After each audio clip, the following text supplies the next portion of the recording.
We are in Chapter 13. This is Part 2, The Rape of the Mind, The Psychology of Thought Control, Menticide, and Brainwashing by Just A.M. Merleau, M.D. The ailments of those in public office. In the future, as our psychological understanding grows, leading politicians will have to be better educated in the principles of modern psychology. Just as a soldier must know how to handle his physical weapon, so the politician must know how to face and handle the mental strategy of human relationships and diplomacy. He will have to become aware of the pitfalls in all human communication and the frailties of his own mind. Bodily disease and neurotic development can have all kinds of effects on those in office. Under their influence, some men are drawn into a life of continuous resentment, as if in their political and official activities they were fighting out their infantile struggles against devils, anxieties, and inner guilt. Others are purified by their sufferings and become wiser and more humane than they were.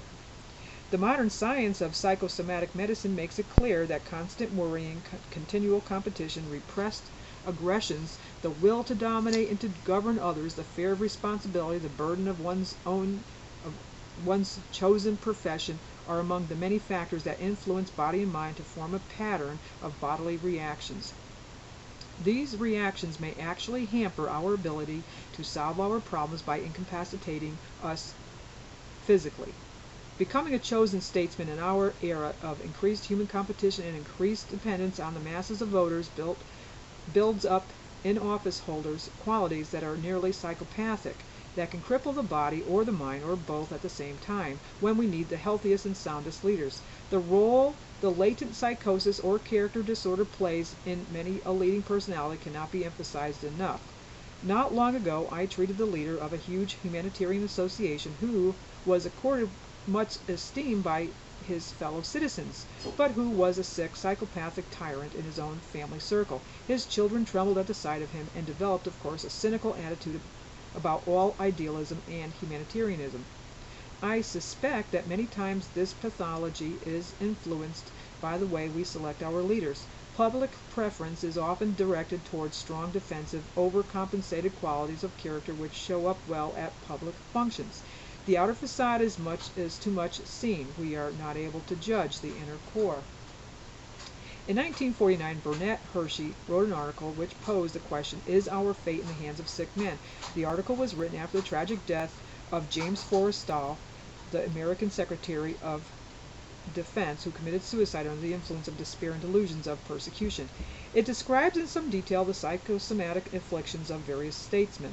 Hershey quotes General George C. Marshall's words to the Overseas Press Club, "Stomach ulcers have a strange effect on the history of our times. In Washington I had to contend with, among other things, the ulcers of Bedell Smith in Moscow and the ulcers of Bob Lovett and Dean Acheson in Washington."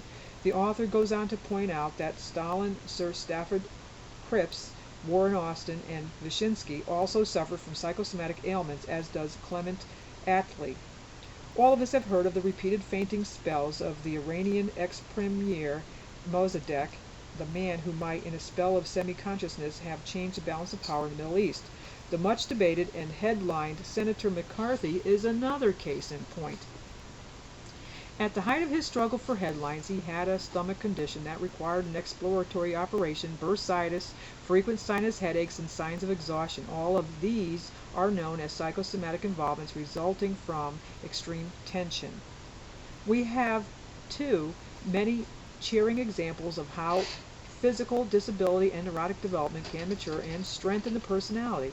Perhaps the brightest example of the relationship between body and profession is the late Franklin D. Roosevelt, whose political career was inconspicuous until he was stricken by poliomyelitis. His years of physical suffering became years of mental ripening. His conquest of pain and disease changed his attitude toward his own problems and also toward the problems of the world.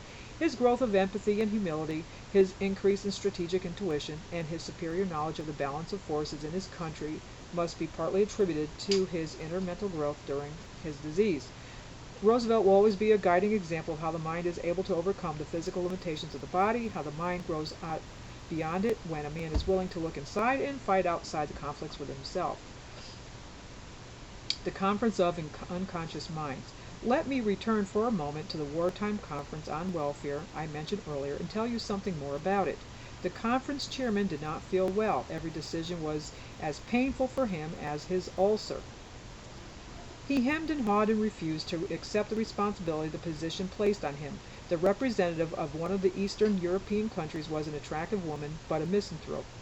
Every word she spoke was colored by suspicion, and when a representative from one of the Latin countries attempted a mild flirtation with her, she showed her confusion by arguing furiously against every one of his constructive proposals. We also had a hesitant, old-school professional politician in our midst. Though he couched his speech in gentle, polite words, he spoke only to destroy every proposal that was not initiated by his faction. When he had to listen, and this he did not like to do at all, he busied himself constantly with his tie or his eyeglasses, always polishing himself. In a crowded corner sat an enthusiastic young man who longed to do something important. He wanted to act, he wanted to see something accomplished, and his excitement was regarded by the others with sophisticated disdain. He did not know the rules of conference play. The sessions were boring. The delegates spoke endlessly and pointlessly. But one day the entire conference was gripped by a kind of uncontrollable fury. Every delegate tried to destroy all his colleagues. Someone had unexpectedly used the word traitor to designate a certain guerrilla group fighting in Europe, and the smooth discussion was suddenly transformed into a collision of the urgent passions that had long smoldered behind suave masks. What agitation was aroused! What rage! What anger! But it was only temporary. It died down, our sophisticated conference spirit reasserted itself, and we settled down to do no work. The chairman made a polite summarizing speech, and we disbanded. The charitable work we planned so carefully is still undone, and many years have passed. With dogged optimism, political leaders still convene to construct a new peace for the world. We know that many of them will suffer again from ulcers of the stomach, but what do we know of their deeper hidden wishes and resentments? Although I am afraid that the time is still far away when we shall subject our official representatives and administrators to psychological education and selection, we must become more aware of the many unconscious factors which influence them and us. Do political leaders try to understand one another and the groups they represent, or are they only measuring the power of their political machines, their words and their votes? Are they guided by private resentments and ambitions, or by the honest wish to serve the community and its ideals? Are our administrators mentally equipped to do their tasks? If not, how could psychological insight gradually improve their equipment? How many of them are conscious of the extent of their private frustrations? Are their destructive impulses rationalized away under the guise of political allegiance? How do illness, disease, and neurosis collide in their deliberations? Watch how, in any debate, polite speeches are interrupted by sudden diatribes. To what degree do childhood rearing, fixed ideas, or pathological ambitions of administrators influence the destiny of a town or nation? We recognize that idealistic platitudes may cover inadequate proposals, and we tend to accept this as the well-worn play of political strategy and diplomacy, but far worse than this overt policy of evasion is the hidden political conference and discussion between the unconscious minds and passions of politicians. How many politicians and their followers are aware of this lurking undercurrent which often wields a stronger influence than overt action? How does the personal element between our administrators obstruct our own mental freedom, and what is the role of the psychopathic element in some of our leaders? It is important for us to ask these questions, for the development of science has taught us that even when it is impossible to find immediate satisfactory solutions, posing the right question helps to bring clarity to the future. It prepares the way for a solution. And that was part 2. We're in chapter 13. This is Rape of the Mind by Juste and Merlou, MD. And I will see you in the 3rd video of this chapter. Hang out with me for a while, okay?